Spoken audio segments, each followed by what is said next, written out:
planning. Your national planning form the basis that would help to activate the regional development, and the regional development will lead to continental agenda, which talks to Agenda 2063. The agenda is based on 7 aspirations, each with its own set of goals. Therefore, African leaders have been challenged to be at the forefront of promoting the African Union Agenda 2063 by linking their respective country development plans to the African Union Agenda. The aspirations include a prosperous Africa based on inclusive growth and sustainable development, an integrated continent politically united on the ideals of Pan-Africanism, an Africa of good governance, democracy, respect for human rights, justice, a peaceful and secure Africa, Africa with a strong curricular identity, common heritage, shared values and ethics, an Africa whose development is people-driven, relying on the potential of the African people, especially its women and youth, and caring for their children, and Africa as a strong, united, resilient, and influential global player and partner. The agenda also identifies key flagship programs which can boost Africa's economic growth and development and lead to rapid transformation of the continent. The progress of the Agenda 2063 is tracked by the African Union through continental-level biennial performance reports. However, in order to deliver both qualitative and quantitative transformational outcomes for the Africa's people, reliable energy supply is a key requirement, and this is where technologies like power interconnection comes in handy. Power is a driving force in industrialization. If you don't have power, then production goes down, because now you not have enough power to produce the goods. These industries are running on power, especially hydro. But of course, new power sources have come up, like solar. We are also moving towards nuclear power. And now for this case, hydropower. One of the agencies striving to boost power interconnection, especially for the East African region, is the Nile Equatorial Lakes Subsidiary Action Program, NELSAP, based in Rwanda, and is an investment arm of the Nile Basin Initiative.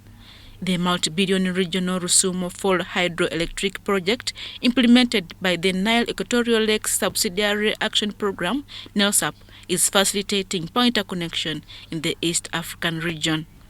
So we have a total of 80 megawatts, and then we have got the switchyard, which receives that power from the powerhouse, and then we have the transmission lines that are running into the grid networks of Tanzania, Nyakanazi, Rwanda, Bugesera, and Burundi at Muinga, and finally Gitega and Bujumbura.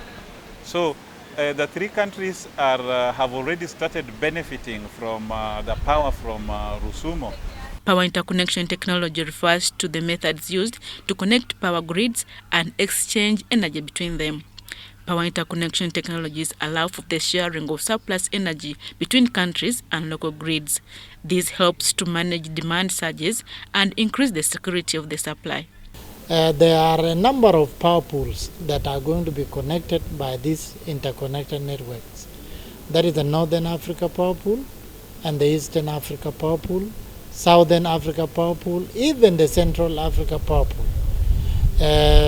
When you connect Ethiopia with South Sudan and you connect South Sudan with Uganda, you have already looped the East Africa Power Pool. And when you connect Sudan and Egypt to South Sudan and Ethiopia, you've looped it with the North Africa Power Pool. And when you connect this line through Uganda to Tanzania, and then Tanzania to Zambia, you have connected it also to the Southern Africa Power Pool. The Uganda-South Sudan transmission line is meant to connect the 2 countries with the power. And this is one of the mandate of NELSAP to encourage and support countries in power development and trading. So we are proud about this project, and the project is going to cost about 3 or 2 million US dollars. This particular budget is distributed between the 2 countries. Uganda will be given a loan by the African Development Bank of 148 million US dollars. South Sudan is going to be given a a grant. One portion of the grant will come from the European Union, which is going to provide a grant of about 100 million. Then the African Development Bank is going to give a grant of about 59 million. Then there is a difference of 25 million, which the country must contribute as a sign of ownership to the project. According to energy experts, Power Interconnection will play a pivotal role in driving the African Union Agenda 2063. The benefit of interconnections, one, when countries are interconnected, it brings the net tariff to the consumer lower because we are synergizing the generation mix. We are tapping more from cheap sources of electricity. Rather than a country investing in their own internal generation, even getting through the very expensive mode of generation, when you interconnect, you can tap energy from different sources.